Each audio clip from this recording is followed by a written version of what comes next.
आज ही Doubtnut app download करें। Doubtnut पर होगा अब आपके सभी मैथ्स, केमिस्ट्री, फिजिक्स और बायोलॉजी डाउट्स का सफाया। बस अपने क्वेश्चन की फोटो खींचो, उसे क्रॉप करो और तुरंत वीडियो सोल्यूशन पाओ। Download now. क्वेश्चन है हेलोजन मॉलिक्यूल्स आर। हमें बताना है हेलोजन मॉलिक्यूल्स इनमें से कैसे एग्जिस्ट करते हैं। तो हेलोजन मॉलिक्यूल्स क्या होते हैं? हेलोजन मॉलिक्यूल्स होते हैं 17th ग्रुप एलिमेंट्स।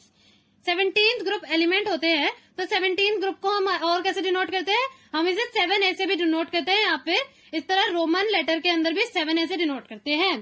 तो इसके अंदर ये जो 7 है, ये क्या डिनोट करता है? ये डिनोट करता है वैलेंस इलेक्ट्रॉन्स।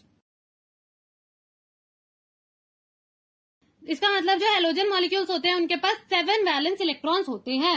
यहाँ पर हम अगर कुछ हेलोजन मॉलिक्यूल्स लिखे तो यहाँ पर होते हैं फ्लोरीन, क्लोरीन, ब्रोमीन, आयोडीन। हमने यहाँ 4 का एग्जाम्पल लिया है। तो जो फ्लोरीन होता है वो सबसे स्मॉलेस्ट हेलोजन एटम होता है और इसका एटॉमिक नंबर होता है 9। अगर हम इसकी इलेक्ट्रॉनिक कॉन्फ़िगरेशन देखें तो क्या आएगी? 1s2, 2s2, 2p5। और क्लोरीन का एटॉमिक नंबर है 17। अगर हम इसकी इलेक्ट्रॉनिक कॉन्फ़िगरेशन देखें तो क्या आएगी? 1s2, 2s2, 2p6, 3s2, 3p5। तो यहाँ पर हमें क्या दिख रहा है? जो इनकी वैलेंस इलेक्ट्रॉनिक कॉन्फ़िगरेशन है, यहाँ पर वैलेंस इलेक्ट्रॉनिक कॉन्फ़िगरेशन क्या आ रही है? ns2 np5। अगर n हम देखें जो कि पीरियड नंबर होता है, फ्लोरीन प्रेजेंट होता है सेकंड पीरियड में, क्लोरीन प्रेजेंट होता है थर्ड पीरियड में। तो यहाँ पर जो ये हम अगर इनको n रख ले इनके पीरियड नंबर को, तो जो बैलेंस इलेक्ट्रॉनिक कॉन्फ़िगरेशन होती है हेलोजेंस की वो क्या होती है? ns2 np5। इनके पास 7 वैलेंस इलेक्ट्रॉन है। अगर किसी भी एटम को स्टेबल होना है तो उसका क्या जरूरी होता है? उसका ऑक्टेट कंप्लीट होना जरूरी होता है। इसके पास ऑक्टेट कंप्लीट होने के लिए कितने कम इलेक्ट्रॉन है? 1 इलेक्ट्रॉन कम है। अगर इसको 1 इलेक्ट्रॉन मिल जाए तो फुल्ली फिल्ड हो जाएगा इनका आउटर मोस्ट शेल। तो इसको क्या चाहिए? इसको 1 इलेक्ट्रॉन चाहिए। अब सिर्फ 1 इलेक्ट्रॉन चाहिए और ये स्टेबल हो जाएगा, इसलिए ये बहुत रिएक्टिव होते हैं। तो अगर हम हेलोजन एटम्स को कैसे डिनोट करते हैं? X से डिनोट करते हैं। और इसके पास कितने वैलेंस इलेक्ट्रॉन है? 7 वैलेंस इलेक्ट्रॉन्स है। तो इसके पास 2 ऑप्शन होते हैं। एक क्या होता है कि अगर ये अपने जैसे ही एक और हेलोजन एटम के साथ बॉन्ड फॉर्म करे। कैसे बॉन्ड फॉर्म करेगा? शेयरिंग से। यहाँ पर इस हेलोजन एटम के पास 7 इलेक्ट्रॉन है। अगर ये इसका 1 इलेक्ट्रॉन शेयर कर ले, दूसरे एक हेलोजन एटम का 1 इलेक्ट्रॉन शेयर कर ले, तो इसके पास 8 इलेक्ट्रॉन्स हो जाएंगे। ये ऑक्टेट कंप्लीट हो जाएगा और ये स्टेबल हो जाएगा। उसी तरह ये वाला हेलोजन एटम भी शेयर करेगा उसका 1 और इलेक्ट्रॉन दूसरे हेलोजन एटम का इलेक्ट्रॉन, ताकि ये भी स्टेबल हो जाए, इसका भी ऑक्टेट कंप्लीट हो जाएगा। तो ये कैसे बॉन्ड फॉर्म करेंगे? ऐसे एक सिंगल कोवेलेंट बॉन्ड फॉर्म करेंगे। जब 2 एटम्स अपने 1-1 इलेक्ट्रॉन्स की शेयरिंग से एक बॉन्ड फॉर्म करते हैं तो उस बॉन्ड को हम बोलते हैं, शेयरिंग वाले बॉन्ड को, कोवेलेंट बॉन्ड। तो ये कैसे एग्जिस्ट कर रहे हैं? डायटोमिक फॉर्म में एग्जिस्ट कर रहे हैं। 2 एटम्स एक मॉलिक्यूल में एग्जिस्ट कर रहा है क्योंकि ये स्टेबल मॉलिक्यूल फॉर्म हो रहा है जिसके अंदर दोनों एटम्स का ऑक्टेट कंप्लीट है।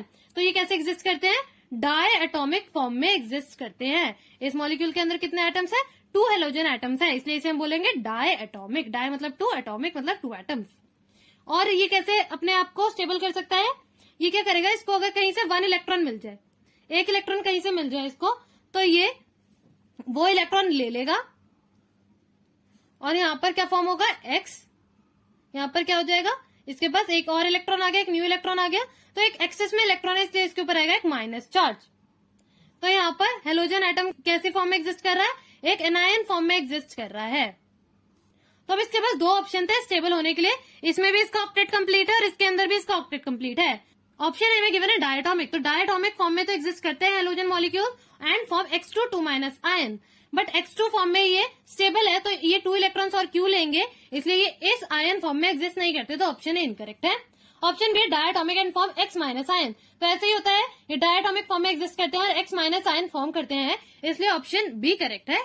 ऑप्शन सी है monatomic and form X2 2- ion. तो X2 2- आयन तो ये फॉर्म नहीं करते और ये मोनोटॉमिक फॉर्म में भी एग्जिस्ट नहीं करते क्योंकि बहुत रिएक्टिव होते हैं। तो ये 1 इलेक्ट्रॉन कहीं से लेना चाहते हैं और फॉर्म करते हैं डायटोमिक मॉलिक्यूल या फिर एनायन, इसलिए ऑप्शन सी भी इनकरेक्ट है। ये मोनोटॉमिक फॉर्म में एग्जिस्ट नहीं करते और ना ही X2 2- आयन के फॉर्म में। ऑप्शन डी है monatomic and form X- ion. तो X- आयन फॉर्म में तो एग्जिस्ट करते हैं बट मोनोटॉमिक फॉर्म में एग्जिस्ट नहीं करते, इसलिए ऑप्शन डी भी इनकरेक्ट है। Halogen molecules are diatomic and form X- ion, इसलिए ऑप्शन बी करेक्ट है। Thank you.